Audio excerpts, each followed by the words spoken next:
ठीक है। पंजाबी सबको पढ़नी आती है ना? पहले मैं पढ़ के सुनानी है, ठीक है?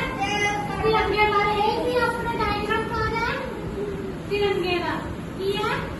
तिरंगा तिरंगा झंडा जैसे साढ़े झंडे का नाम तिरंगा है। इस विच की है तीन रंग होंगे हैं। केड़े केड़े रंग है बोलो? या सफेद भी कहते हैं ना। अगे तिरंगा साडे देश की है इस विच की है एक अशोक चक्कर। इहनूं आपां की कहते हैं? अशोक चक्कर। इहदे विच कितनी लाइन्स हुंदी है? 24। ठीक है। हुण कौन सुनाऊगा बोल बोल के? बोलो पहले दसो की है सारा ਇੱਥੇ ਆ ਜਾਓ। की है ਇੱਥੇ ਬੈਠੋ। झंडा बोलो दोनों दोनों आओ इधर ਇੱਥੇ ਬੈਠੋ। इधर आओ गुड़िया आ जाके भी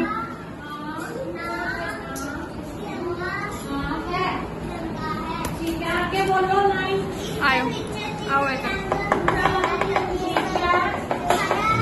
चल चल चल चल ठीक है।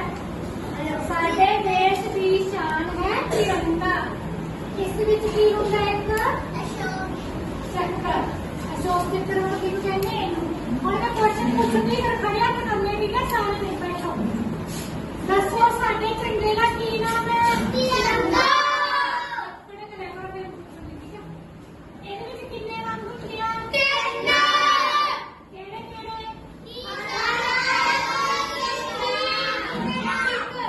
ਤੇ ਸਾਡੇ ਦੇਸ਼ ਦੀ ਕੀ ਹੈ ਇਹ? ਸ਼ਾਨ।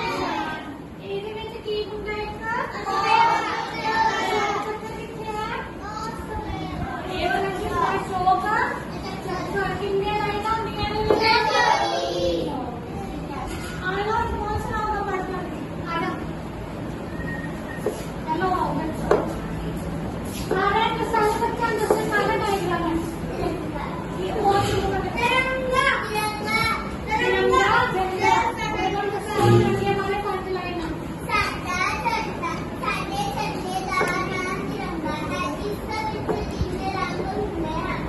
हरा केसरी ता रंगे साडा देश दी शान है। इस विच एक अशोक अशोक ठीक है। शाबाश। और ऐसे कौन सुनाऊंगा बोल?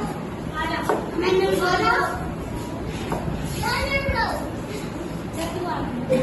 और ना दसो क्या है? झंडे का की नाम है? तिरंगा। तिरंगा बोलो लाइना।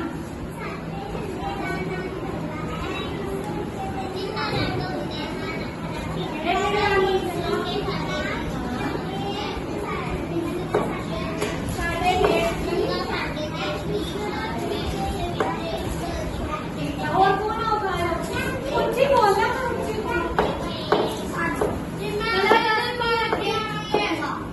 सारा क्लास किया है तिरंगा झंडा। झंडा भी बोलना पड़ना। ये गाना साडे झंडे दा नाम तिरंगा है। इस विच तीन रंग हुंदे हन। हरा ते चिट्टा तिरंगा रंगे सारे साडे देश दी शान है।